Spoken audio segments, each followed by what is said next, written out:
Good morning, Nigeria, and greetings to our viewers around the world. Welcome to today's Nigerian newspaper headlines review, proudly brought to you by Nigerian News 247. Today is February 11, 2026, and we have carefully gathered the top headlines making waves across Nigeria from the nation's most trusted newspapers. We begin with stories from the Senate. The Nigerian Senate has constituted a 12-member committee to collaborate with the House of Representatives on the proposed Electoral Amendment Act. The move, announced by Senate President Godswill Akpabio during an emergency plenary session, comes amid growing public debate over the reforms. The Joint Committee is expected to harmonize legislative positions on the amendment, a development many observers say could significantly shape the future of Nigeria's electoral process. In a related political development, former Vice President Atiku Abubakar has called for stronger unity among opposition parties. Speaking in Minna after a closed-door meeting with former military President Ibrahim Babangida, Atiku emphasized the urgent need for transparent and credible elections. He advocated for a fully electronic transmission system to reduce irregularities and restore public confidence in the nation's democracy. Meanwhile, Minister of the Federal Capital Territory, Nyesom Wike, has expressed optimism that the prolonged political crisis in Rivers State may soon be resolved.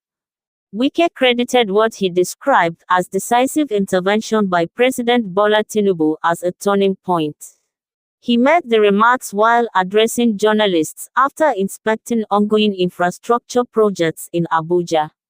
Also speaking on political matters, former Kaduna State Governor Nasir El-Rufai has dismissed claims of a personal rift with President Tinubu.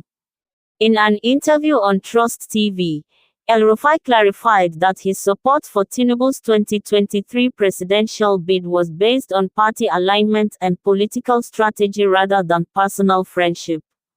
Turning to security concerns, the Benue State Police Command has confirmed the abduction of 14 passengers traveling through the Okpoku axis of the state. The victims were reportedly ambushed while journeying from Oju and Obi local government areas. Authorities say investigations are ongoing. In a separate but related tragedy in Benue State, 7 persons have been killed in 2 attacks. 5 individuals were reportedly murdered by suspected armed herdsmen in Otupo local government area, while 2 others lost their lives during an ambush on a commercial bus along the Utonkon axis, where 14 passengers were also abducted. In Lagos State, 2 people, a commercial driver and a passenger, were burnt to death after a minibus caught fire along the busy Okota Mile 2 corridor. 8 others sustained injuries in what the Lagos State Traffic Management Authority described as a devastating road traffic incident. Tension also gripped the Edo State House of Assembly as plenary was abruptly suspended following the discovery of a bullet and suspected gunshot marks within the assembly complex. Lawmakers were alerted to the incident upon arrival, raising serious security concerns within the legislative chamber. On the global stage, Transparency International has ranked Nigeria as the 142nd least corrupt nation out of 182 countries in its 2025 Corruption Perceptions Index.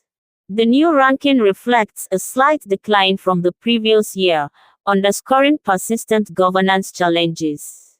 Denmark retained its position as the world's least corrupt country. Finally, in the financial markets, the Naira experienced mixed fortunes on Tuesday. The currency depreciated to N$1,455 per dollar in the parallel market, while it strengthened slightly in the Nigerian foreign exchange market, trading at N$1,349.5 per dollar. That wraps up today's newspaper review. For in-depth reports, breaking stories, and the latest updates from across the country, be sure to visit www.nigerianews247.com.